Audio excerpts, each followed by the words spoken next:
Nos encontramos aquí en la alcaldía Miguel Hidalgo, en la explanada de la alcaldía Miguel Hidalgo. A nuestra espalda, la Sonora Dinamita, en donde está poniendo el ambiente, en donde mucha gente está bailando. Ya sonó Caló y va a cerrar después del grito.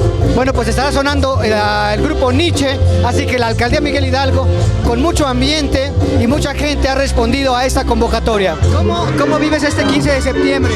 Lo vivo con mi familia y en compañía de mis seres queridos. Nosotros venimos también a participar aquí. Nosotros bailamos folclor. Somos el Ballet Folclórico Corazón de México. Y entonces nosotros bailamos folclor mexicano. Imagínate que es para nosotros el 15 de septiembre. Es un momento, es una noche muy bonita para el pueblo mexicano, en el cual pues, celebramos el grito de independencia. Grandes fiestas mexicanas se vivieron en la Ciudad de México, pero vamos a ver cómo se vivió el ambiente de fiestas patrias en la alcaldía Cuauhtémoc.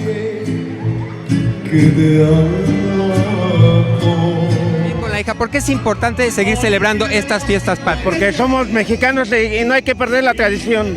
Que celebramos nuestra independencia principalmente, creo que es una parte importante, ¿no?